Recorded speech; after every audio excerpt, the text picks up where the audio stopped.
1211 AD, northern China. The Yehuling Pass. The Jin Dynasty fields over 1 million soldiers, the largest army ever assembled in medieval Asia. Professional troops, iron armor, siege engines, the full might of an empire that's ruled northern China for a century. Genghis Khan has 20,000 horsemen, nomads from the steppes. No cities behind them, no backup, no reinforcements coming. Everyone thinks the Mongols are about to be annihilated. The Jin generals are already planning victory celebrations. Chinese chroniclers are preparing to record the destruction of these barbaric raiders. Instead, Genghis Khan wins the most one-sided battle in history. 20,000 steppe warriors destroy a million-strong empire army so completely that the Jin dynasty never recovers. This is the Battle of Yehuling, the moment when the Mongol conquest of China became inevitable. The battle that proved Genghis Khan wasn't just another steppe raider.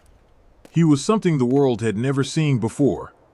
Let me tell you how 20,000 horsemen destroyed a million soldiers. Because this isn't just about numbers, this is about the birth of the deadliest military machine in human history. To understand what happens at Yehuling, you need to understand what China looked like in 1211. Because China wasn't one country, it was three empires locked in endless warfare. The Jin Dynasty controlled the north, everything from Beijing down to the Yellow River. Ruled by the Jurchen people, former nomads who invaded from Manchuria and conquered northern China back in 1127. They seized the capital, captured the Song Emperor, took half the country. Now, 80 years later, the Jurchen aren't nomads anymore. They've gone soft, living in Chinese palaces, eating Chinese food, speaking Chinese, wearing silk robes. They've become the thing they conquered, but they still control the most populated, wealthiest part of China. 50 million people paying taxes. Cities with populations over 1 million. Professional armies numbering in the hundreds of thousands. South of the Jin, the Song Dynasty, the remnant of the old Chinese empire that got pushed south when the Jurchen invaded. The Song are the most advanced civilization on Earth in 1211.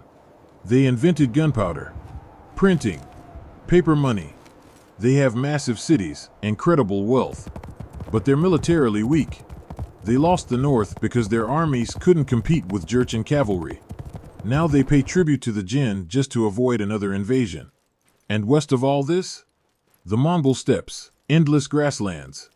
No cities, no agriculture, just scattered tribes of nomadic herders, living in felt tents, following their animals. For centuries, the Chinese empires ignored these nomads. Sometimes they'd raid border towns, steal some livestock. The Chinese would pay them tribute to go away. Standard barbarian management, nothing to worry about. Then in 1206, everything changed. A warrior named Temujin united the Mongol tribes. Through decades of brutal warfare, political genius, and sheer force of will, he brought together clans that had been killing each other for generations. They gave him a new title, Genghis Khan, universal ruler. When Genghis Khan took power, his empire controlled maybe 1 million people. Poor nomads, no cities, no manufacturing, no agriculture. They had horses, bows, and not much else. The Jin dynasty controlled 50 million people. Walled cities, iron foundries, professional armies with cavalry, infantry, and siege engineers. They had the Great Wall for defense. They had centuries of military tradition. On paper, the Mongols shouldn't even be a threat. They're outnumbered 50 to 1 in population. They have no experience besieging cities. No supply system. They're just another steppe confederation that'll raid some border towns, then collapse when the Chinese get serious about fighting back. But Genghis Khan understood something that the Jin generals didn't. You don't need to conquer cities to destroy an empire. You just need to destroy its armies. Break its military power so completely that the cities surrender rather than face annihilation. Spring. Genghis Khan announces he's invading the Jin dynasty. His own generals think he's lost his mind. The Jin have the Great Wall, fortified cities, How do you conquer that with horsemen? Mongols don't do siege warfare. They don't have the equipment, the expertise, the patience. Genghis Khan's response is simple. We're not besieging cities, we're hunting armies. He assembles his invasion force. The exact numbers are debated by historians, but the Mongol army that crosses into Jin territory is probably around 20,000 to 25,000 cavalry. Maybe another 10,000 allied tribal warriors. Let's say 30,000 total, though the core fighting force is that 20,000 Mongol heavy cavalry. Against them, the Jin can field armies of 200,000, 300,000, 500,000 soldiers when they fully mobilize. Their total military strength, including garrison troops, militia, and reserve forces, over 1 million men under arms. The math seems impossible, but Genghis Khan isn't planning to fight all million at once. Here's what makes Mongol warfare revolutionary. Every single Mongol warrior is cavalry. Not one infantryman, not one. Everyone rides, and every warrior has multiple horses. 3, 4, sometimes 5 horses per man. They rotate between them during marches. This means Mongol armies can cover 60, 70, sometimes 80 miles in a single day. A Chinese army with infantry and supply wagons? Maybe 15 miles a day. 20 if they're rushing. See the advantage? Mongols can choose when and where to fight. They can attack an isolated Chinese force, destroy it, and be gone before reinforcements arrive. They can retreat from superior forces, then circle back and hit supply lines. It's mobile warfare at a scale the medieval world had never seen. The Mongols turned war into a hunt, and the Jin armies were the prey. Spring 1211. The Mongols crossed the border into Jin territory. The Jin Emperor Zhongzong receives reports of Mongol raiders. He's not particularly worried. Steppe barbarians raid sometimes. You send an army, they run away. Standard procedure. He orders his generals to assemble a force and chase the Mongols back to the steppes. Teach them a lesson. The Jin army that marches out is huge. Some sources say 100,000 men. Others say 200,000. It's a professional force. Heavy cavalry, infantry with crossbows, siege engineers with catapults, not for besieging anything, just heavy weapons they can use in field battles. The commander is a Jurchen general named Hushahu, experienced, confident. He's fought steppe nomads before. You chase them, they run. Eventually you catch some and kill them. Easy. Hushahu marches his massive army toward the border, looking for these Mongol raiders, planning to crush them and go home. He doesn't find them. Instead, the Mongols find him. Genghis Khan's scouts have been tracking the Jin army for days. The Mongols know exactly where Hushahu is, how many men he has, how fast he's moving, where he's camped each night. Hushahu knows nothing about the Mongols. He's marching blind. His scouts ride out and don't come back. Mongol horse archers kill them before they can report. The Jin general has no intelligence, no reconnaissance. He's commanding a huge army, but he's essentially deaf and blind. Genghis Khan waits, lets the Jin army march deeper into the border regions, farther from support, stretching supply lines, getting tired. Then he strikes. Not a full battle, just raids, hit-and-run attacks. Mongol cavalry appears out of nowhere, shoots arrows into the Jin column, kills a few dozen soldiers, disappears before the Chinese can respond. Next day, same thing, different location. Arrows from the hills, dead soldiers, Mongols vanish. This goes on for weeks. The Jin army is hemorrhaging men. Not huge casualties, maybe 50 dead here, 100 there, but it's constant, relentless, demoralizing. Hushahu can't catch the raiders, can't bring them to battle, can't even find them half the time. His men are exhausted, on edge, jumping at shadows, and they're running out of food. Here's the thing about a 100,000-man army. it eats a lot. You need supply trains, wagons full of grain, herds of livestock, all moving slower than the army itself. The Mongols target these supply trains, burn the wagons, slaughter the animals, kill the drivers. Hushahu's army starts going hungry. The general makes a decision. He can't catch these raiders, can't protect his supplies. His men are starving. He needs to retreat.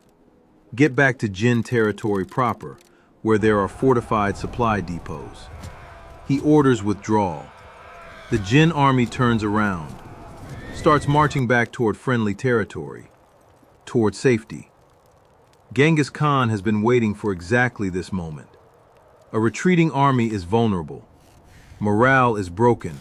Men are thinking about getting home, not about fighting. Formation discipline loosens. The army stretches out into a long column. Perfect time to attack. Genghis Khan orders his entire force to pursue. All 20,000 Mongol cavalry, plus the allied tribal warriors, the whole army.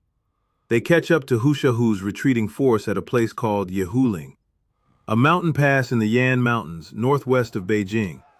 It's August 1211. The Jin army has been on campaign for months. They're exhausted, hungry, demoralized. They just want to get through this pass and reach safety. The Mongols are fresh, fed, ready. Hushahu realizes he's being pursued. He can see Mongol scouts on the hilltops. He knows an attack is coming. He makes a decision that seems smart but proves catastrophic. He orders his army to rush through the pass, get to the other side before the Mongols can organize a proper attack. The Jin army surges forward, 100,000 men trying to squeeze through a mountain pass as fast as possible. Formation breaks down. It becomes a mob. Heavy cavalry mixed with infantry mixed with supply wagons. Officers losing control of their units. Everyone just trying to get through the pass. Genghis Khan watches from the heights, waits until the Jin army is deep in the pass, strung out, disorganized, vulnerable. Then he attacks. Mongol cavalry pours down from the mountains on both sides of the pass. Not 20,000 all at once. Genghis Khan is too smart for that. He sends them in waves, thousands at a time, hitting different points along the stretched out Jin column. The Jin soldiers try to form defensive positions, but they're packed too tight. No room to maneuver. The heavy cavalry can't charge. There's no space.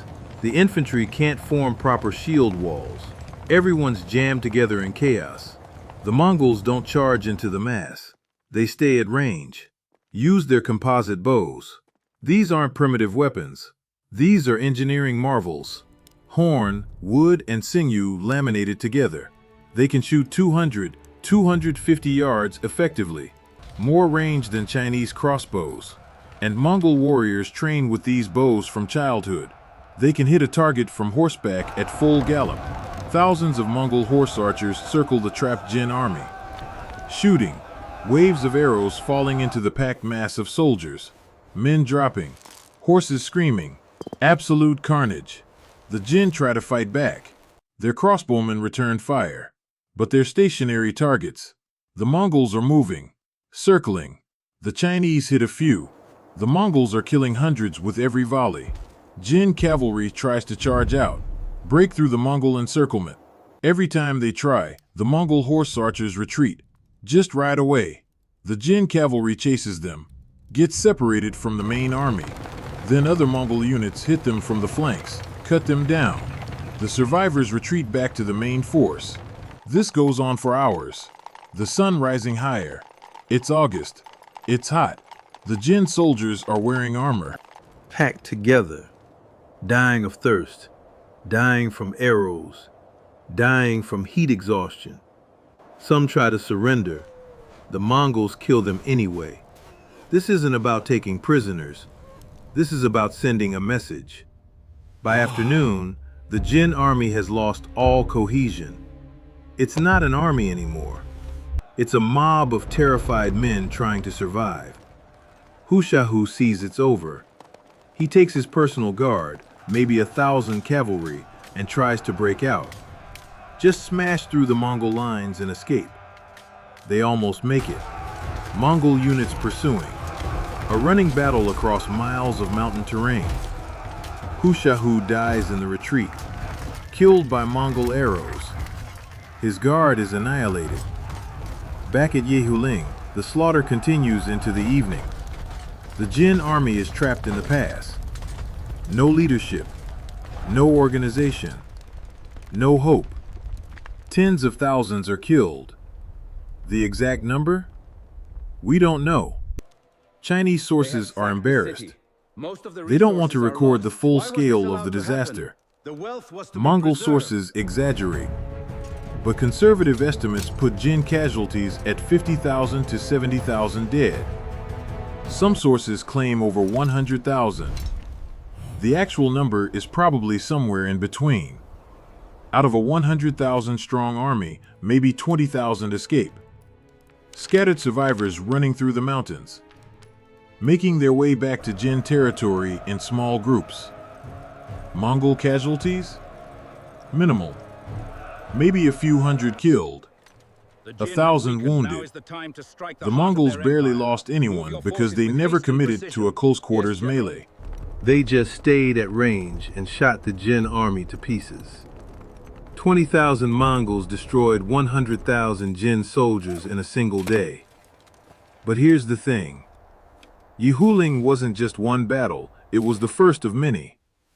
Because after Hushahu's army was annihilated, the Jin Dynasty panicked. Emperor Zhangzong ordered full mobilization. Every available soldier, garrison troops, militia, reserve forces, everything. He assembled what the sources describe as 1 million men under arms. Is that exact number real? Probably not.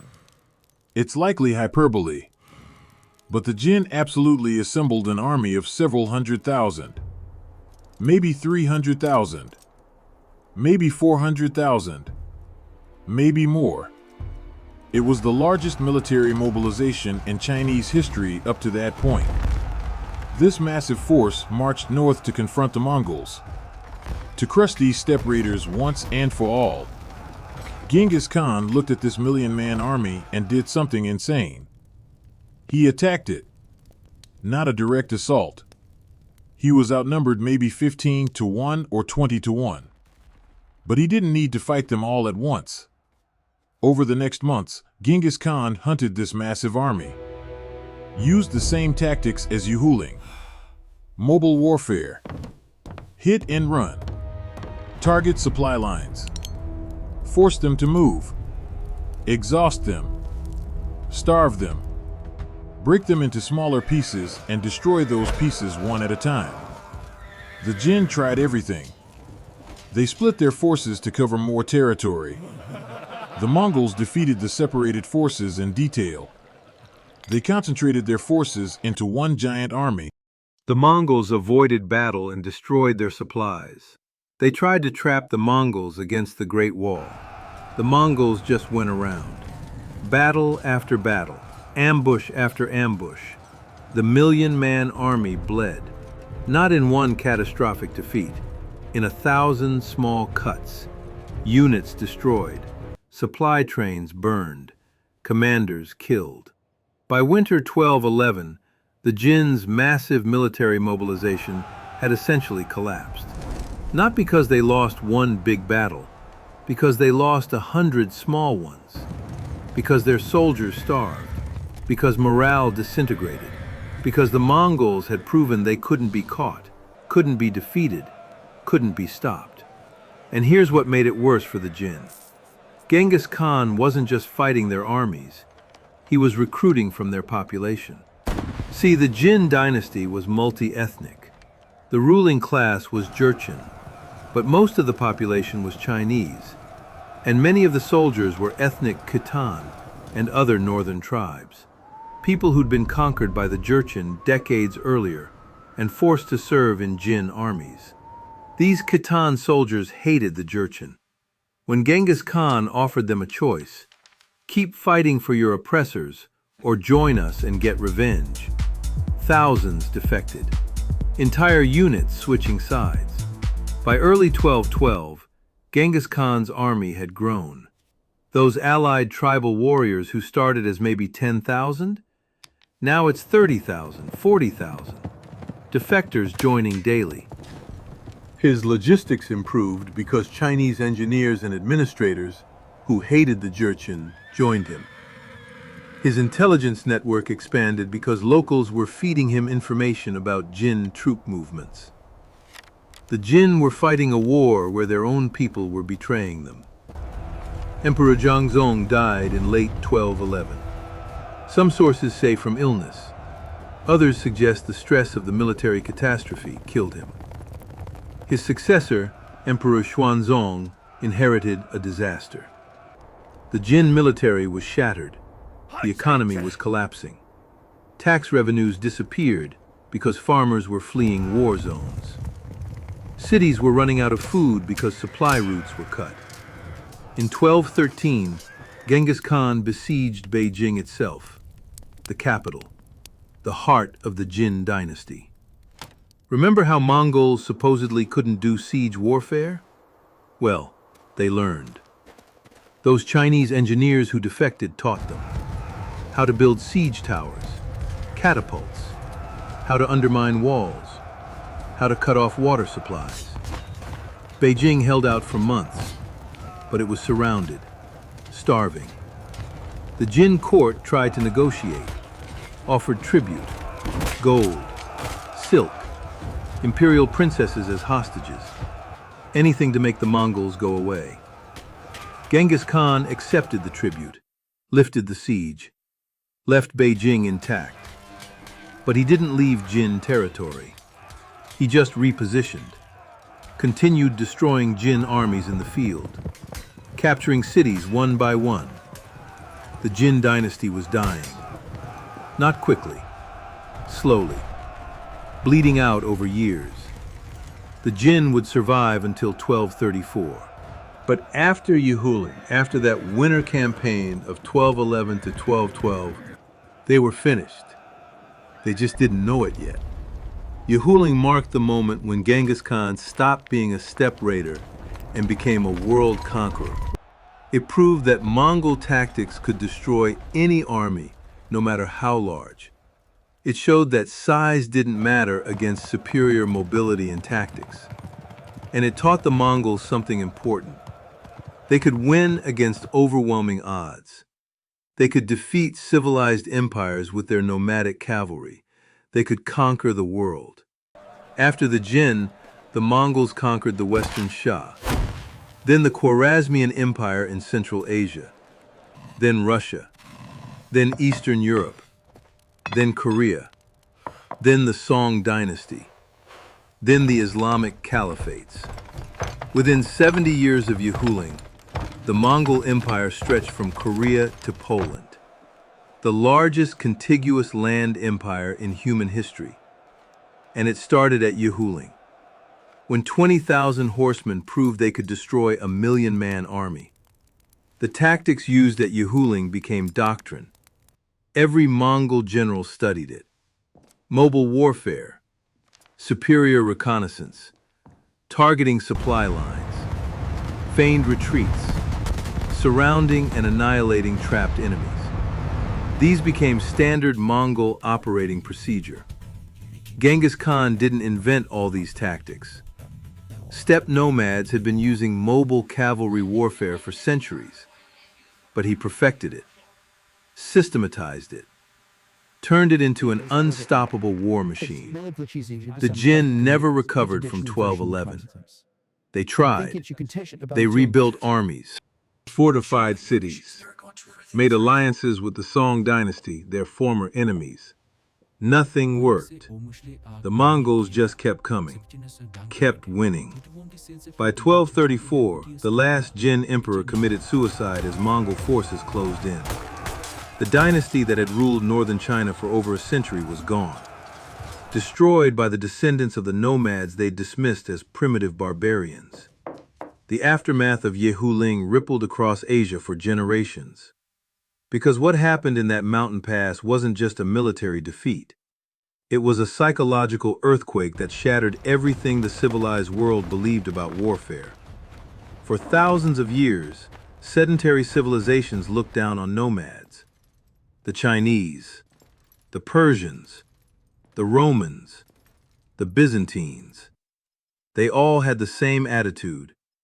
Nomads were primitive, useful as mercenaries sometimes, dangerous as raiders occasionally, but ultimately inferior to proper civilized armies, with their infantry formations, siege engines, and professional military traditions.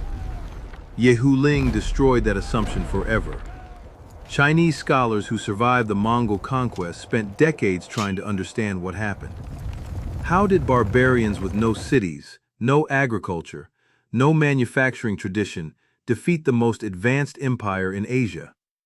Their chronicles are fascinating because you can see them struggling with the cognitive dissonance. Some blame treachery. If the Jin lost, it must be because of traitors and defectors undermining the war effort. There's truth to this.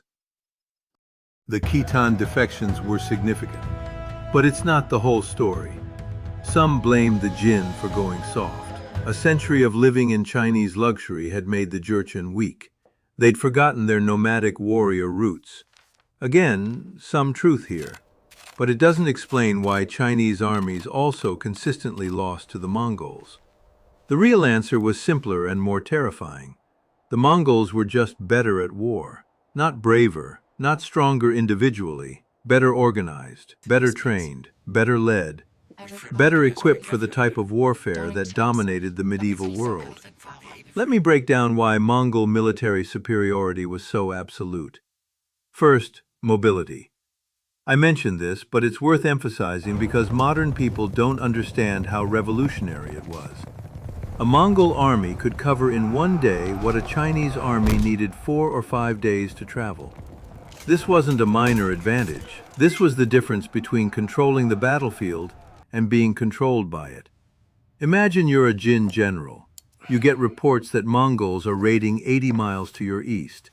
You march your army there. Takes you 4 days.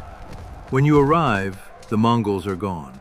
Now there are reports of raids 100 miles to the north. You march there. Another 5 days. They're gone again. Meanwhile, they've circled back and destroyed a supply depot 60 miles behind you. You can't catch them. You can't predict them. You can't force them to fight unless they want to. You're just exhausting your army, marching back and forth while they pick you apart. This drove Jin generals insane. They had bigger armies, better equipment, more resources. And they couldn't bring any of it to bear because they couldn't pin down the enemy long enough for a decisive battle. Second, the composite bow. This weapon doesn't get enough credit for enabling Mongol conquest. It's not just a bow, it's a technological marvel that took the best aspects of different bow designs and combined them into something unprecedented. The Mongol composite bow used horn, wood, and sinew laminated together with animal glue. The construction process took over a year. The materials were carefully selected and cured. The result was a bow that could shoot arrows with incredible force and accuracy at ranges exceeding 250 yards. Compare this to contemporary European longbows, maybe 200 yards maximum effective range. Chinese crossbows, similar range but much slower rate of fire. The Mongol bow matched or exceeded both, and Mongol warriors could shoot it accurately from horseback while moving at full gallop. Every Mongol warrior trained with the bow from childhood. By the time they joined Genghis Khan's army, they'd been shooting for 15 or 20 years. They could hit targets most professional soldiers in other armies couldn't even see clearly. This meant Mongol armies could engage enemies from ranges where the enemy couldn't effectively fight back. They could inflict casualties while remaining relatively safe. And because they were mounted, they could break contact and retreat if the enemy tried to close the distance. Third, unit organization and discipline. The Mongols used a decimal system. 10 warriors made a squad. 10 squads made a company of 100. 10 companies made a battalion of 1,000. 10 battalions made a division of 10,000.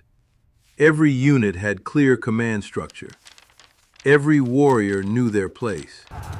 Orders could be transmitted down from Genghis Khan to the lowest squad quickly and efficiently. More importantly, Mongol units could operate independently.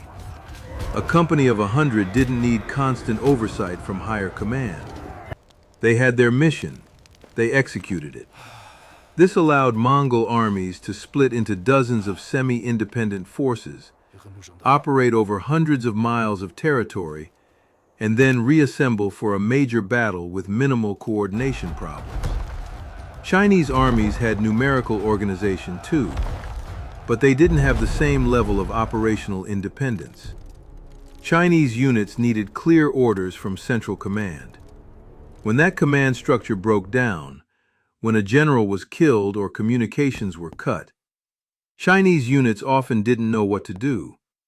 Mongol units always knew what to do. Kill the enemy, destroy supplies, scout and report. They didn't need micromanagement. Fourth, intelligence and reconnaissance. Genghis Khan was obsessed with information. Before every campaign, he sent scouts and spies to gather intelligence. Not just military intelligence, everything. Political situations, economic conditions, ethnic tensions, religious divisions, geography, weather patterns. When the Mongols invaded Jin territory, they already knew about the Khitan resentment toward Jurchen rule. They knew which cities had weak defenses. They knew where the supply depots were located. They knew the terrain of every mountain pass and river crossing.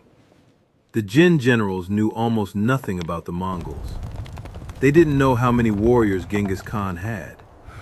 They didn't know Mongol capabilities or tactics. They didn't even know where the Mongol army was half the time, because their scouts kept getting killed. Information asymmetry won battles. The Mongols could plan, adapt, exploit weaknesses. The Jin were reacting blindly to threats they didn't understand. Fifth, psychological warfare. The Mongols understood that terror was a weapon. After Yehuling, word spread across northern China about what happened to the Jin army. Tens of thousands slaughtered in a mountain pass. Almost no survivors. The Mongol reputation grew with each retelling. When Mongol armies approached a city, they'd send envoys with an offer. Surrender immediately and you'll be spared. Your lives, your property, your city's autonomy, all preserved. Just acknowledge Mongol overlordship and pay tribute. Refuse, and when the city falls, and it will fall, everyone dies. Men, women, children. The city will be burned. The population will be massacred as a warning to others. This wasn't an empty threat. The Mongols proved repeatedly they meant it. Cities that resisted were annihilated. Cities that surrendered were treated relatively well. This created a strategic calculation for defenders. Yes, maybe we can hold out. Maybe reinforcements will come. Maybe the Mongols will give up. But if we're wrong, everyone we love dies horribly. Is resistance worth that risk? Many cities chose surrender. This saved Mongol time and lives. They could conquer vast territories without fighting for every city, because the threat of what happened to those who resisted was enough. The Jin Dynasty learned this lesson too late. After 1211, Jin cities started surrendering to the Mongols rather than face siege. The empire was crumbling not because the Mongols were physically destroying everything, but because people were too terrified to resist. Now let's talk about what happened after Yehuling in more detail, because the campaign continued for years, and the way the Mongols systematically dismantled the Jin Dynasty is a masterclass in strategic warfare. Winter 1211. The Jin are in chaos. Their main field army has been destroyed. Their emperor is dead. The new emperor, Xuanzong, is trying to consolidate power while simultaneously dealing with a military catastrophe. Genghis Khan doesn't give them time to recover. While the Jin are reorganizing, he splits his army into multiple columns and sends them raiding across northern China.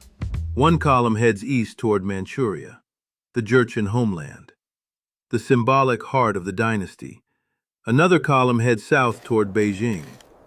A third heads west toward the border with the Western Xia, another rival state that the Mongols will deal with later.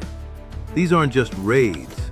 They're calculated campaigns to destroy Jin military infrastructure. Mongol forces target military garrisons, burn armories, slaughter horses so the Jin can't rebuild their cavalry, kill or capture military-age men so they can't be conscripted into new armies. Civilians?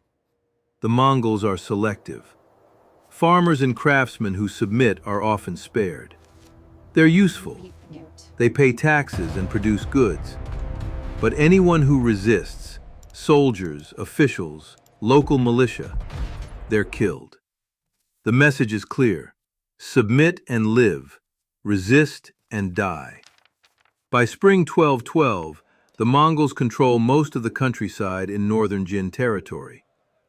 They don't occupy it in the traditional sense. They don't leave garrisons in every town. They don't try to administer the territory. They just make it clear that Jin authority no longer exists there. Cities are a different problem. The Jin have heavily fortified urban centers: Beijing, Datong, Taiyuan. These cities have populations of hundreds of thousands, massive walls, stockpiled supplies, professional garrison troops. The old Mongol way would be to bypass these cities. Can't take them, so ignore them. But Genghis Khan is learning. He's recruited Chinese and Khitan engineers who know siege warfare. They're teaching the Mongols. The Mongols besiege several major Jin cities. They build siege engines, catapults, trebuchets, siege towers. They learn how to undermine walls, how to build ramps, how to use captured civilians as human shields to approach fortifications. They're not as good at sieges as they are at field battles, but they're learning fast, and they have advantages even in siege warfare. They can completely surround a city and starve it out. Jin relief armies trying to reach besieged cities get intercepted and destroyed by Mongol cavalry in the field. One by one, Jin cities fall. Not all of them. Some hold out, but enough fall that the Jin defensive network starts to collapse. Genghis Khan brings his full army to Beijing, the capital, the political and symbolic heart of the Jin Dynasty. Beijing in 1213 is one of the largest cities in the world. Population estimates vary, but it's probably around 1 million people, maybe more. The walls are massive, 40 feet high in places. The garrison numbers over 100,000 troops. It's the most formidable defensive position the Mongols have ever faced. Taking it should be impossible for a nomadic army. Genghis Khan surrounds it completely. Mongol forces occupy every approach to the city. Nothing gets in, nothing gets out. Then they wait. Inside Beijing, the situation deteriorates rapidly. A city of 1 million people needs constant food supplies. The Jin had stockpiles, but they'd planned for a siege of weeks, maybe a couple months. Not an indefinite blockade. By summer 1213, people are starving. The garrison is on reduced rations. Civilians are eating anything: cats, dogs, rats, leather, tree bark. The Jin court tries to negotiate, sends envoys to Genghis Khan, offers massive tribute, gold, silk, precious metals, offers to recognize Mongol control of the territories they've already taken. Just lift the siege and leave Beijing intact. Genghis Khan agrees, not because he's being merciful, because he's being practical. He could probably take Beijing eventually, but it would cost time and lives. The tribute is valuable, and psychologically, having the Jin emperor beg for mercy and pay protection money is worth more than burning the city. The siege lifts. The Jin pay enormous tribute. Genghis Khan withdraws most of his forces, but he doesn't leave Jin territory. The Mongols remain in the conquered provinces, consolidating control, establishing a permanent presence. The Jin dynasty is effectively split in two now. They control the core territory around the Yellow River Valley, but everything north of Beijing is under Mongol influence or direct control. Emperor Xuanzong makes a decision that seems logical, but proves catastrophic.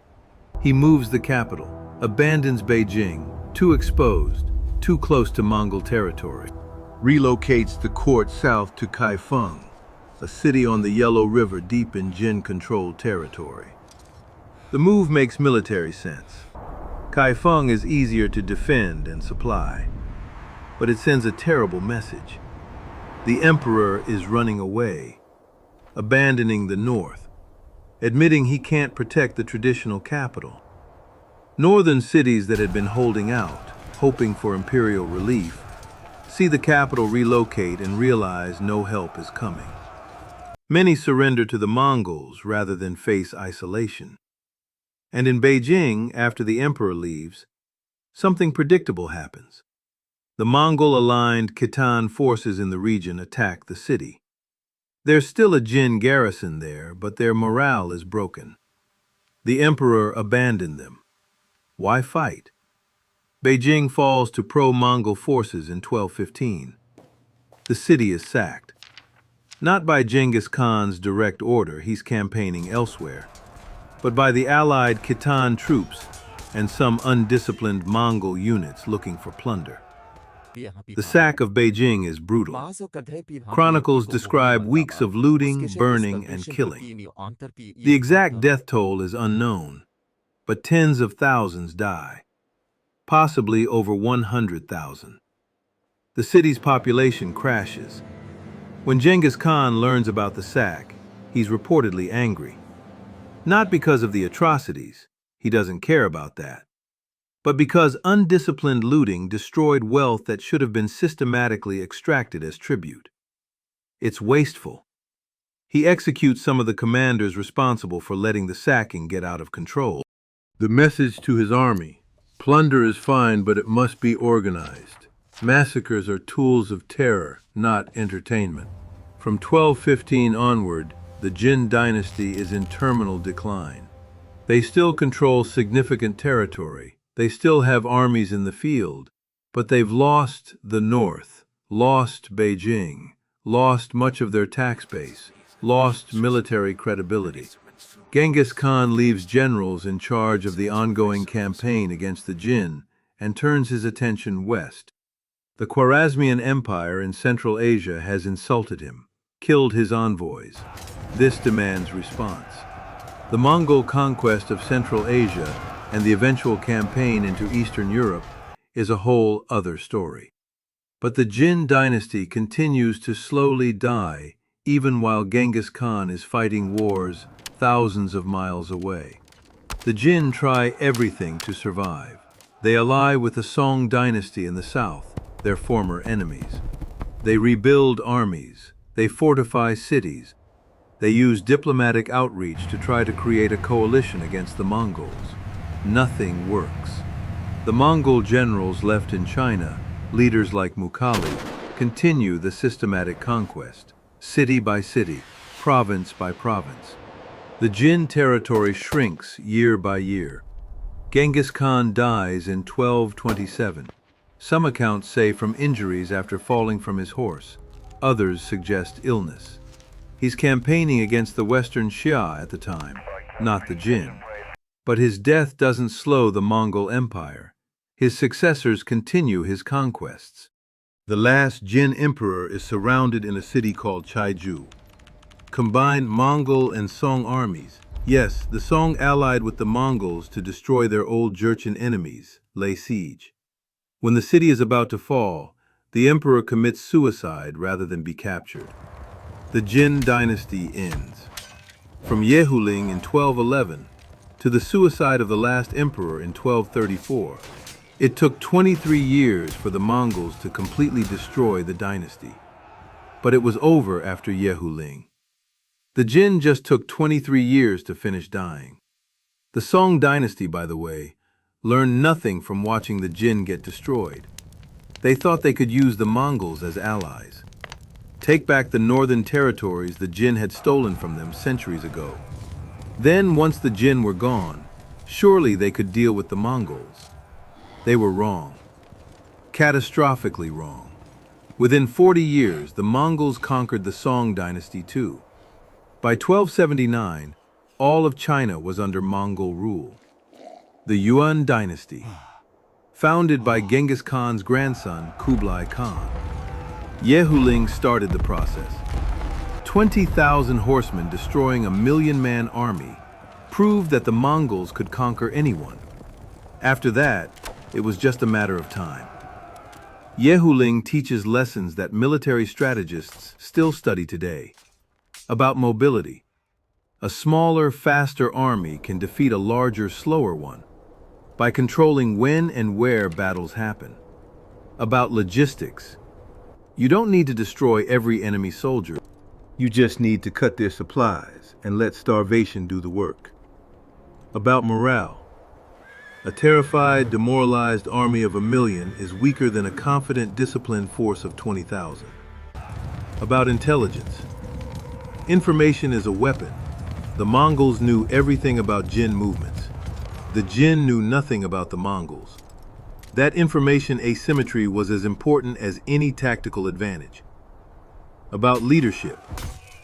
Genghis Khan made decisions that looked insane, invading a vastly superior empire with a tiny army. But he understood the strategic situation better than anyone. He knew the Jin looked strong on paper but were actually vulnerable. He knew their size was a weakness as much as a strength. He knew exactly how to exploit that. But most importantly, Yehuling teaches that numbers aren't everything. The bigger army doesn't always win. The richer empire doesn't always triumph. Sometimes, 20,000 disciplined warriors with superior tactics defeat 1,000,000 soldiers who don't understand the type of war they're fighting. The battle's legacy extends far beyond China. Military theorists studied Yehuling for centuries. Napoleon studied Mongol campaigns. So did the German general staff in the 19th century. Modern military doctrines about combined arms warfare, maneuver warfare, mission command, you can trace elements back to Mongol innovations. The Mongols proved that a smaller professional force could defeat larger amateur armies through superior tactics and operational art. That lesson has been relearned throughout history. But Yehuling was the moment when it happened at world historical scale. Because unlike other famous underdog victories, where the heroes died gloriously but lost the war, Yehuling led to total victory. The Mongols didn't just win the battle. They won the war. They conquered the empire. They changed world history. From that mountain pass in northern China, the Mongol Empire expanded to cover 24 million square kilometers at its peak. It connected east and west through trade routes. The Silk Road flourished under Mongol protection. It spread technologies and ideas across Eurasia. Chinese inventions like gunpowder and printing reached Europe through Mongol intermediaries. The Mongols also spread destruction on an unprecedented scale. They killed millions, destroyed cities and cultures. The sack of Baghdad in 1258 ended the Islamic Golden Age. The invasions of Russia and Eastern Europe left scars that lasted centuries. But it all started at Yehuling, when Genghis Khan proved that his nomadic horsemen could defeat the civilized world's best armies. 1211 AD, northern China. The Yehuling Pass, 20,000 against 1,000,000. The world thought the Mongols would be annihilated. Instead, they conquered the world. That's Yehuling.